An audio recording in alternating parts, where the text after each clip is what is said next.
Trump saying that the players that protest the anthem should be fired or suspended. Yesterday, Gregg Popovich gave his thoughts on the president's comments. Let's take a listen. Our country's an embarrassment in the world.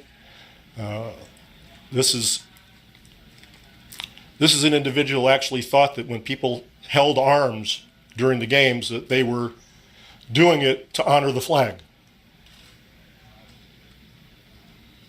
That's delusional. Absolutely delusional, but it's what we have to live with. I just heard a comment this morning from a NASCAR owner and from Mr. Petty that just blew me away. Just blew me away. Where the owner described the fact that he would get the Greyhound bus tickets for anybody to leave and they'd be fired. And Mr. Petty, who said people who act the way we saw on Sunday, they should leave the country. That's where I live. I had no idea that I lived in a country where people would actually say that sort of thing. I'm not totally naive, but I think these people have been enabled by an example that we've all been given. I'm joined once again by Rob Parker, but first, Shannon, what did you make of Pop's comments? I loved it because finally we got a white guy that's echoing the sentiments that so many blacks have been saying for years and years and hundreds of years. He also, we didn't pick it up in there, he says, we don't know how fortunate we are to be born white. He says it's almost as if you're running a 100-meter race, but you're starting at the 50-meter mark. So you're halfway home. This is what he said. He said it shocked him. He couldn't believe that Mr. Richard Petty, NASCAR's greatest driver, 7-time NASCAR champ, 200 career races. Everybody knows him. The 43 STP car, drove Dodge. Everybody, the super. Skip, I can tell you all about it. Everybody knows him. Gregg Popovich says he was shocked that because he wants America to be better and to be what she said she would be, that you should leave. He's like, I live here. Russia didn't make me this promise on their constitution and their flag. Venezuela, China, Japan did not make the promises that America made on paper and what that Stars and Stripes represent. The president said he wanted to make America great again. So if he's going to make it great again, meaning that it's not great now, no one told him to leave. But when people say we want America to be better, yes, it's great, but we believe she can be better. Well, if you don't like it, leave. I shouldn't have to leave my country, Derek Wolf. I shouldn't have to leave my country. Anybody that says I should leave because I have complaints, because I believe she can be better. All Gregg Popovich did, guys, was say and echo. He been watching our show. Girl, I love Coach Pop. That's my new team. They my second favorite team he's now. stealing your team. They my second favorite team. He's my favorite coach right now. He's my new favorite coach. Good, you can have him. No, you got to go. You got to go. Because the Spurs only got one bandwagon for one of us, me or you, and you got to go. But all he said is that, look, you don't know how fortunate you are to be born white in America. And if you're born white and male in America, now you're running 100 meters, and now you're at the 80-meter mark. Scared. Woo! Gregg Popovich, I love you, man. Coach Pop, smart, honest, consistent, and passionate.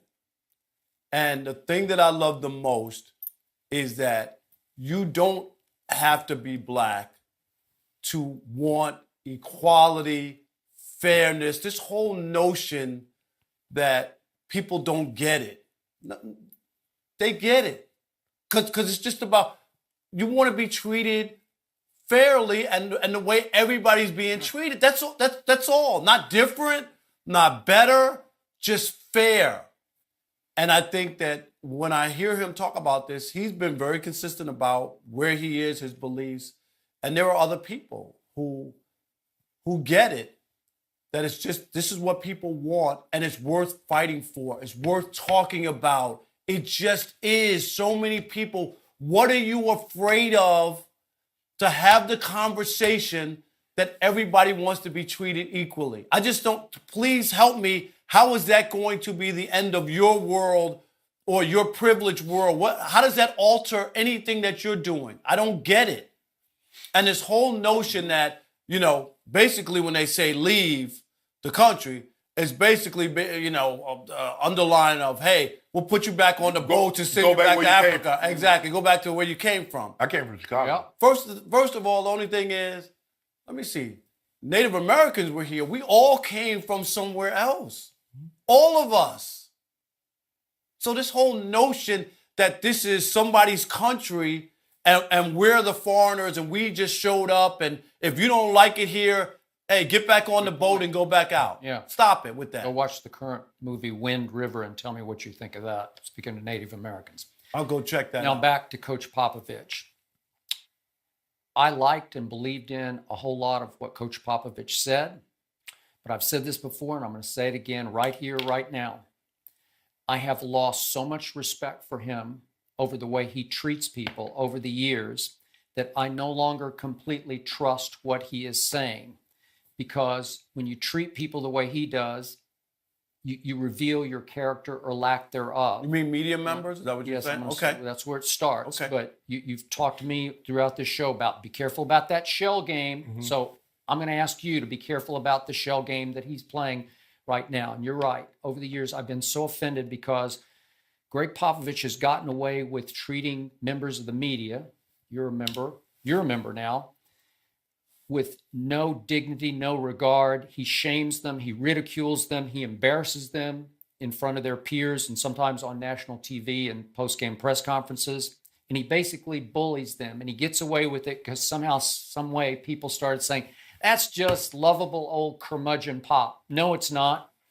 It's a guy who's been given a pass for treating people with absolutely no respect. And I have lost so much respect for him because of that. And he's revealing, again, his character to the point that, here we go, when he needs the platform that he constantly complains about having to sit on to do interviews, he turns it into a bully pulpit. And it's fine. It's his right and priority to do that. Mm-hmm. And he attacks the president of the United States, which is fine because he's a Democrat. He spoke out for Hillary Clinton, voted for Hillary Clinton. I got no problem with that. But there's a lot of hypocrisy going on here because this is the same Gregg Popovich who over the last, 4 or 5 years said, as soon as Timmy walks out that door, I'm walking right behind him. Tim Duncan. We now enter year 2 of the San Antonio Spurs without Tim Duncan, who retired, walked into the sunset and out that door. And Gregg Popovich is still collecting his $11 million a year. So he did not put his money where his mouth was. Skip, that's his speech. That's his speech. That'd be like Coach Belichick said. Right, well, as soon as Tom leaves, I'm leaving. So I'm going to be hypercritical here. Let's watch the shell game. What is the lifeblood of Gregg Popovich's $11 million job? It's the ability to recruit great black basketball players to come and play for him in San Antonio, Texas. Because you need an occasional LaMarcus Aldridge or, right?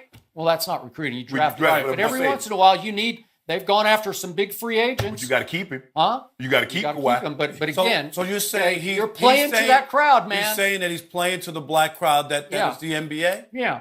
And then for him to blast the NASCAR owner and Richard Petty, that's fine. That's his right to do it. But then to conclude, this is where I live.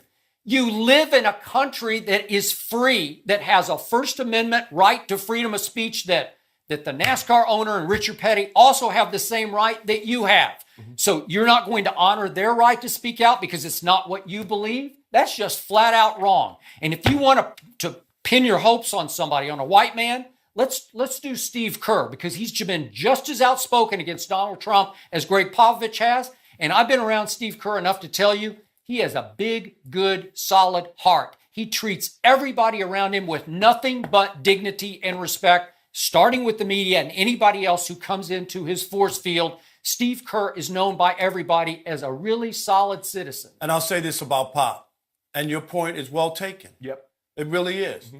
But Skip, people are not perfect, and people do have their issues flaws. and flaws or whatever. So your flaws on him. But do I believe that this coach speak or his conversation is to recruit that he's playing to the black crowd to recruit players in the NBA? I don't believe that. I believe that he believes in equality and fairness and treating people the same way. I would like to believe that. I believe that, And I think that's where it's hardest speaking when I hear that. this? How many white head coaches and owners have echoed that sentiment? How many of their players are black? How do they recruit black players? Yet they've said nothing and done nothing. At least he's speaking it. A man that's unaffected. Skip, here it is. The thing that I love about him, he's not going to be face brutality. He's not going to be discriminated against. He's a white man, as you mentioned, making $11 million, and he's speaking about an issue. He is. When And I told you, I believe